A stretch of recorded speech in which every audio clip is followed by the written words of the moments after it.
Hey y'all. I've been thinking about a topic. I actually came to my computer to kind of go in depth with one particular topic, but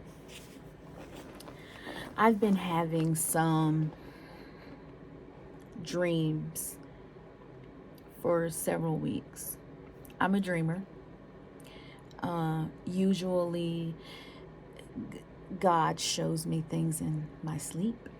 It's probably because I think in my waking life I've been a bit hard hit and not listened to my own instincts, right? And I think sometimes life just kind of beats that out of us, right? Like we have found ways to talk about how crazy people are if they say they hear the voice of the Lord, or you must be delusional, right? There must be some mental health concerns. But for me, it's a spiritual gift. I've always had it. And around my teenage years is when it really started to, I would say, develop. Beautifully, during that time, I had the benefit of my father. And I think sometimes when your father is your pastor or your bishop or whatever, it comes with its bonuses, right? When you're sick, you got somebody to pray for you immediately. When you're in trouble, you got somebody to pray for you immediately. But also on the other side of that, there's a ton of scrutiny that goes with being a pastor's kid. I know I'm not the only person that deals with this. As a pastor's kid, my mother is still a pastor, but as a pastor's kid, I know many pastors' kids, and we all know we go through a certain level of scrutiny, of loss of privacy. And when I was, I want to say around 12 or 13, many of you know this, so this it's no shock, but my parents went through a divorce. I'm the product of a broken home. As terrible as that sounds, saying that, it is the truth. It is the truth. After many decades together, my parents made the decision to part ways. And though that was a hard time for them, I lived it, I witnessed it. It was certainly a hard time for me. Certainly a hard time. And one of the things that I attribute to my success and even getting through that time is my father, God the Father, and some of the most amazing friends. Most of them are still my friends to this day. And I know I couldn't have made it out. I could not have made it through or over or under without the support system that I had in place. So to those friends, you know who you are. You're my family forever. But one of the things that I've been dealing with recently is dreams around what I didn't really realize, but what I have understood and what I think God has revealed to me is the father wound. That sounds odd, right? I say I had a great father. I had a great life with him as my pastor, teacher. Many of you have evolved in your own ministries from his ministry. Many teachers, many preachers, singers even. But I didn't realize that I had a father wound until only recently. right? I've always had feelings, I think some upset or some disappointment when it came to things that my father did. And I think we all kind of do that, right? And, it's easy to be critical of your parents when you're a kid. It's easy to be critical of your parents as adults as well, because you can remember all the million things that they did wrong that you thought they should have done better, right? But I didn't really realize just how bad this father wound was until God brought it into my dreamscape. And I wanted to talk about that a little bit. As a person who I look just like my dad, and I'm proud of it. I think a lot of what I am is because of my father. I believe my intellect, my tenacity, I have earned and learned from my father. But one of the things that many people don't know about my father is he struggled with depression. Even more so after my parents' divorce, but he struggled with depression. And I didn't really see it or really recognize it until I was older. And I started to recall some of the things that I noticed as I was going through my own journey, right? Sometimes as adults, we don't see the thing that we thought was one thing until it's too late, right? But one of the things that God has been dealing with me is the pain, the insurmountable pain that I endured as a child simply because I idolized my father. To me, he was infallible. He could do no wrong. And I would say, and some other pastors' kids might say the same thing, but I think that he was the foundation of my faith. I learned how to pray from my dad. My dad taught me almost everything I know in terms of how to take care of myself, how to survive, how to cook, how to clean. By him being my primary parent from teenage years until I became an adult, there was a lot I learned from my father. He's the first person I told when I lost my virginity. He is the person I told, or that Michael went to when it was time for me to get married.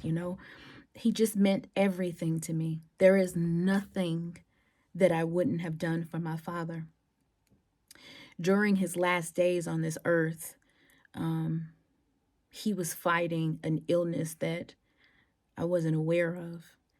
And for many years, I wondered, like, God, why is it that I wasn't allowed to say goodbye? Why would you hold him so far away from me where I didn't get the opportunity to care for him. I didn't get the opportunity to love on him as he was transitioning onto the next phase of his life. But today I understand that. I understand that it wasn't designed that way. It wasn't in the cards that way. And some of my own trauma and some of my own heartbreak that I had been trying to process for years was not because of my mama. It wasn't because of abandonment issues. It was because I had simply idolized my father. And as a pastor's kid, that's easy to do, right? They are the authority. Whatever the pastor says goes.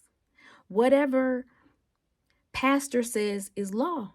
Whatever pastor says is shrouded in some level of deity.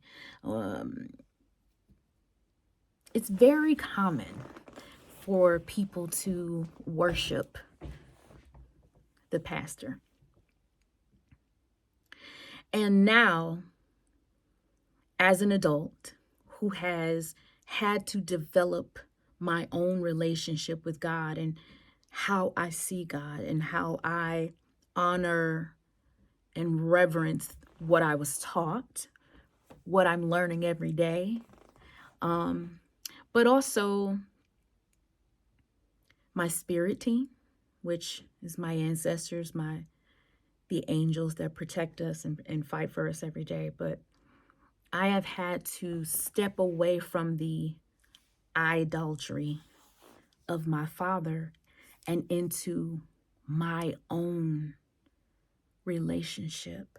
And I didn't realize just how much my idolizing him made me unforgiving of him. He was supposed to be perfect. He was supposed to be perfect.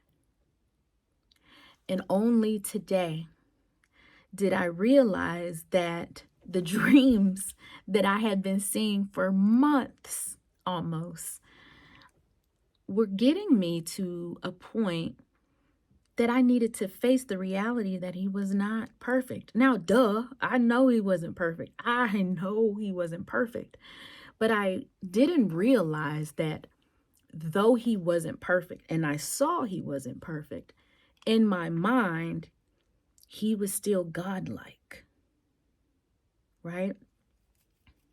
The whole reason I'm bringing that up is because I feel like a lot of times as humans, we cause ourselves to suffer when we don't need to.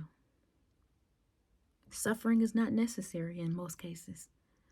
You know, we put ourselves in situations where there's just so much pain and so much agony, and you don't understand even that you have completely put this person on a pedestal so high that they cannot come down from.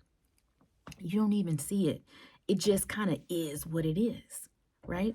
My dad taught me everything I know about singing. My dad taught me everything I know about surviving in business, being shrewd, right? Being a businesswoman. He taught me don't cry, like face things head on, right? And some of that has certainly caused uncomfortability for some because I am so straightforward and I have been called shrewd. But on the flip side of that, it has also been a superpower for me because I had the guidance and good leadership of a father that really loved me. But on the flip side of that, there were so many things that I feel like I missed out on. So many things that I think that he could have done better. And my heart wouldn't forgive him. But I didn't even know it. I didn't even know that I was in an unforgiving space of my father because I think I love him so much that I felt like I couldn't forgive him. I couldn't forget him, which I think with not forgetting him and not wanting to forget him, it made me work extra hard to not forgive him in some way. I'm not sure. I'm still processing that. Please hold on that one. But I wanted to just have a conversation about the father wound. I know I'm not the only person on the planet with a father wound. I know I'm not the only person on the planet that has been let down by their parents. I'm not the only person on the planet that has abandonment issues. Hello, ladies and gentlemen. It's me. It's taken me a lot of therapy and years of self-work and lots of shadow work to try to work through those abandonment issues. And I do believe I'm in a much better place now. I have maybe a year ago, I started working on the art of detachment. Now, for some of you, this will seem funny because I have a tendency to cut off things when it's time to cut things off. And what I mean by that is I don't like to put my energy in places where it is not best used. Definitely don't want to cast my pearls to the swine, right? But more importantly, I don't believe that we should stay anywhere or in any situation past the expiration date. No one wants to be sour milk, right? But I want to invite you all to start writing down the things that you wish your father would have done better, differently. Make a list. Pros, cons. What would you take with you moving forward? What cycles would you not repeat? Rinse and repeat. Go through that list. Comb through that list. Here's why. Some people can say, oh, this is crazy. You know, church folks, spiritualists, whatever you call yourself, we ain't going to therapy. We ain't writing no list. But even the scripture tells us to write the vision and make it plain. Yes. And so as we're writing the vision, as we are writing what we experienced, what we saw from our parents, specifically our fathers right now, what we saw from our fathers, there is a direct opportunity for us to get closer to the divine by processing that relationship with the Father, that Father. But I don't believe, and I'm learning, I don't believe that you can ascend to your highest level spiritually, even emotionally, certainly socially, until we start to take a look at our relationship with our fathers. Now, for many of you, that'll cause more pain. Yes, because of the absence of a father, because of the lack of even knowledge on who that father is. But I assure you, we all have the same level of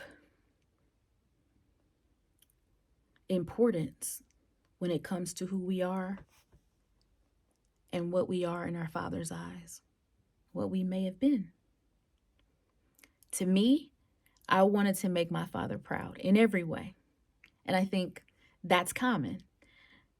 Even more so common when your father is a pastor. You want to make sure they're proud. Because bringing shame to them brings shame to the family. There is no grace for messing up. There is no getting pregnant and it not making the family look bad. There is no going to jail and it not making the family look bad. There is no real true grace when it comes to making mistakes or just trying to figure life out, especially when you're a preacher's kid. That's a hard life. And we're starting to see even more so now how hard it is and what it looks like for pastors, because we're losing pastors. Pastors are taking their life. People are walking away, no longer wanting to be of the cloth, right? And I believe that's for multiple reasons. One, I believe that the expectation that we have on pastors is too great, far too great. But I think that's because the power we give pastors is far too great in our lives. That could be a controversial statement, but your pastor should not be running your home. They shouldn't. They should be leading you to Christ or to Buddha, or your rabbi should be talking to you about Abraham, or whatever the case may be in your situation. They are intermediaries but they are not leaders in your home. That is not what they're here for. Don't allow that in your religious space. Don't allow that in your spiritual space. They are not your leaders at home. They are human. They are fallible. And though my father was one of the greatest people I've ever known, and he has pissed me off to the high heavens on so many occasions, he was an amazing man. He was an amazing father to his daughters. Like, we had the ultimate girl dad. He's who taught me about my period. He's who taught my sisters about their period. Sorry, girls. He was a great girl dad. He was a cool dad. He was a hip dad. He was a fly dad. But he was not perfect. He was not perfect. And to whoever is listening to this, your father was not perfect. Sometimes the weight of the world is so great. The pressures of the world can be so overwhelming. We drop the ball. Even as we're parents now. Listen, if you guys were to ask Paxton if I'm perfect, in the moment he may say yes, but the reality is that is not what he thinks. That is not what is on his mind. But every day is a new opportunity to do better. And because my father isn't here, and because his soul and my soul are not one, I have to make peace with the fact that there was a wound there, and I'm going to heal it. It is important for us all to heal it. And as I was studying the art of detachment and being able to not enmesh myself so much into karmic situations, even more specifically in even romance, even in friendships, even in just life in general, the more I started to understand that, and the more shadow work I did, or as spiritualists may say, as I started to master my Lilith, the more I was able to see my own holes and my own gaps in process, gaps in hurt, parts of hurt, highlighted pieces of hurt. But it's my job to heal the wound. That's on us. That's how we become better humans. That's how we become better missionaries of life. That's how we become better people in general, better parents. We got to heal our own stuff before we can try to do something with somebody else. How can we be effective parents if we can't deal with our own parental issues that we have sustained, right? Some of those things may take a lifetime to heal. For me, I think I'll be fine. I think the healing for me is in the recognizing that I actually had a father wound. I thought. Not that I had a father wound, but more that my father wound was because I was idolizing my father. He was my idol. He was my God. He was my God. Only later in life did I realize he was my God. Now, I've known that I idolized him, but I did not realize that the reason I was so disappointed was because of the idolatry. And as a critical person, as a critical thinker, as an overthinker, as a Capricorn, I mull over often, what are the things that I can do better, right? What am I doing wrong? What can I improve? What things am I not paying attention to?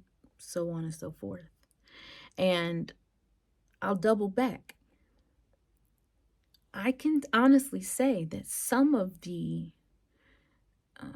feeling that I had, I thought was tied to my parents' divorce. I thought they were one and the same. Now, let's be clear. It was no cute divorce. It was no sign the dotted line, and many of you know that. It was tumultuous. It was horrible. It was the worst time of my life. I went to jail during that time. I got teased at school. Everyone knew my business. There was no mercy shown for me. Family told me God was going to get me because I chose to live with my father. Imagine other pastors and ministers saying, God's going to get you, because to me, the safest place for me was with my father. Imagine that level of hurt and pain and not understanding why anyone would say that. And that's not for this conversation, but that gives you a better understanding of the level of tumult that was going on in my life, to which I thought, oh, this pain that I feel, this upset that I feel has got to be because of the divorce. But it really was because I thought that my father was an idol. I had created all of these expectations of him to which he could not live up to. And really and truly, I wouldn't have ever told him those expectations either. He wasn't that kind of guy. It ain't gonna be there was no negotiation when it came to what I expected or felt I should deserve or get from my parents. It was only love. To this moment, I love him. To this moment, he still guides me. He still directs me. He still leads me. And I'm thankful for that. I'm thankful that he has been a part of my life consistently since I came into this world. He has been the person that has talked through Bible scriptures with me when I was having dreams I couldn't understand and scared, and wake up, Daddy, at 3 a.m. and let's talk about this. He never told me no. He never turned me down. He was always consistent in my life. He was present, but he had flaws. We all have flaws. We are all on the flaw train, child. And if you are of the opinion that you do not have a flaw, let me be the person that tells you, you do. You are not perfect. And I am sure you're the villain of someone else's story. That is why it's important that we give grace. We have to give grace. So today, I'm choosing to release my father of my obscene expectations. I hope that wherever he is, in whatever realm he's in, whatever plane he's on, that he accepts my sincere apology for holding him to God-like standards. It is unfair. It is unkind. It is unloving. But I can assure you, I will do better going forward. And even if this conversation, even if this monologue doesn't spark you to do your own work, consider this. In 20 years, 30 years, if you're a parent, Your own child is going to have a realization about you. What are they going to say? Do you want grace? Are you willing to give grace to someone else? You know, we all make mistakes, right? And the philosopher Terence said, it's my favorite quote, I am human. Therefore, nothing human can be alien to me, which means we are one and the same, y'all. We are one mistake away from doing something someone else would do. We're one mistake away from jail. We're one mistake away from death. We're one mistake away from being the deadbeat dad in someone else's eyes, or the deadbeat mom in someone else's eyes. No matter how hard you try, it is a matter of perception and what that person and what we each receive, right? So if my father, in my eye, third eye, unconsciously, subconsciously, whatever the case may be, if my father was the foundation of my faith and I saw him and put him on such a high pedestal that he could not fall, that he could not be human in my eye, what a terrible person I am if I can't move on from that. If I can't see the effort, if I can't see all the love he gave and all of the lessons he gave and all of the equipment he gave me in order to survive this life, what a terrible person I would be. I invite you to give your own father's grace. Search your soul. Write it down. Figure it out. What have I not forgiven my father for? This might tick you off. And in the spirit, I feel that this is going to really make y'all mad. Some of you are going to be pissed with this. But that's okay. That's okay. You can survive the pain. You can survive the healing. It's imperative that you start the process. You can't be free or get lifted without it. Y'all, let's do the work. Yeah? Let's dive in. Let's dig into the pain of our fathers. You know, in the eye of a child, the father is the most important person in many cases, right? We have mama. Now, mama brings us through this portal into the earth, being the heartbeat we hear, and she is the person that nurtures us and brings us, teaches us love and adoration and affection. But that father is the person that provides that safety, that security for us. And it is really, I would say, there must be a direct correlation between, especially as women, the level of safety and security we feel in our lives and in our relationships with our husbands, our boyfriends, our friends in general, that ties to the level of security that we had in our childhood, the level of security and safety we felt from our father. For me, no one had made me feel more safe than my father. So I held everyone to the standard of, can you do what my father has done? Which in reality, the man, he's a regular dude. I'm sure he forgot sometime to do something, right? And I'm sure I caught him on it. You know, I wouldn't have called him on it, but I definitely caught things, right? As an observant person and being taught to keep my eyes and my head on a swivel. But y'all, it's up to us to do the work. And here's another thing. If you just mad at your daddy because he's dead, that's okay too. You can say that. I was mad. Why would you leave me on this planet with no one else? That's how I felt. I looked like him. I felt like he was the person that I immediately identified with. I didn't feel,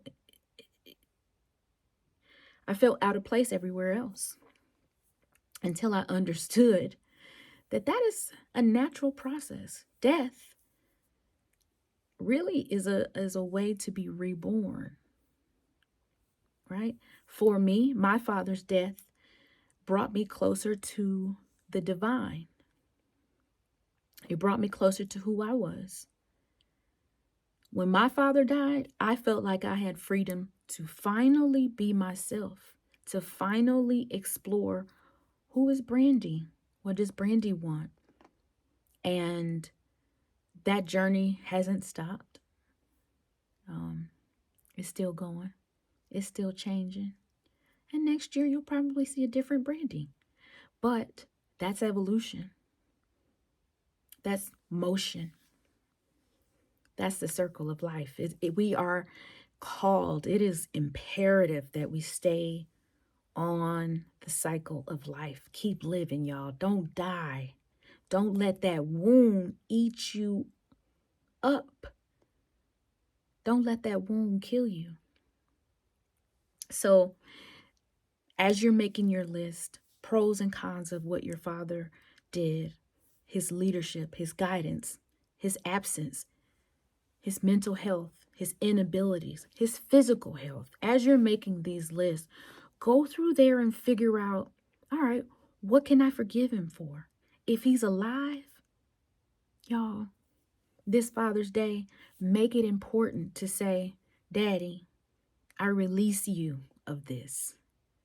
I promise you it will bring that person so much joy to just know that whether they deserve your forgiveness or not, you are extending grace to them. The same grace and favor that we would want from God, you are willing to extend that to your own father, whether he was right or whether he was wrong.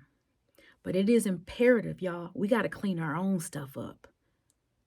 A lot of us are waiting on God to do things that we can do for ourselves. And a lot of times he's trying to show you, me, he's trying to show you, listen, this is a problem. You need to fix this. Right? And we think that God is just going to fix everything for us and we never have to ask. I don't even have to identify the problem. Jesus is going to know. Okay. Keep thinking that. But take some time. Think it through. Be better. Do better. Call yourselves to a higher standard. Yeah. Take people off a pedestal. Take our fathers off the pedestal, especially if you have a black father. Let's give our black fathers more grace. Listen, especially if you have a baby boomer father, times were different. You may never get the apology you need at all. But the reality is we have gone through many evolutions of time. And as we have done that, there have been certain environmental, social, familial things that may have held our parents back, that may have held our fathers back, or made them much less emotional, much less vocal about what it was that they were feeling. And imagine if you don't have a relief valve or a release valve, you keep all that bottled up. Imagine the person you become over time. If there is no crying, if there is no, oh, I can't talk to the kids about there being no money. I can't talk about it being hard to get a job. I'm just angry, right? And then that anger passes down to you, right? And then we continue that cycle. Do you see what's happening? Then it becomes a cycle. These generational curses you are so convinced are spiritual. A lot of them are mental. A lot of them are environmental, and we can fix it. We can fix it. Imagine if everyone did this inventory, checked in with themselves to say, yo, what am I still holding on from my dad? What am I still mad at him about? Imagine how the world would progress, the transitions we would make in life. So whether you had a wonderful dad, even if your dad was Cliff Huxtable, not Bill Cosby. Even if you're, because my dad was Cliff Huxtable in many regards, right? But he also had some big gaping holes, some big blind spots, just like any other human, just like any other man, and just like any other person just trying to figure it out. We're all trying to figure it out. Y'all, we got to learn how to give people a little bit more grace. And in order to grow, in order to transcend into what God is calling us into, we got to forgive our fathers. All right. Love y'all.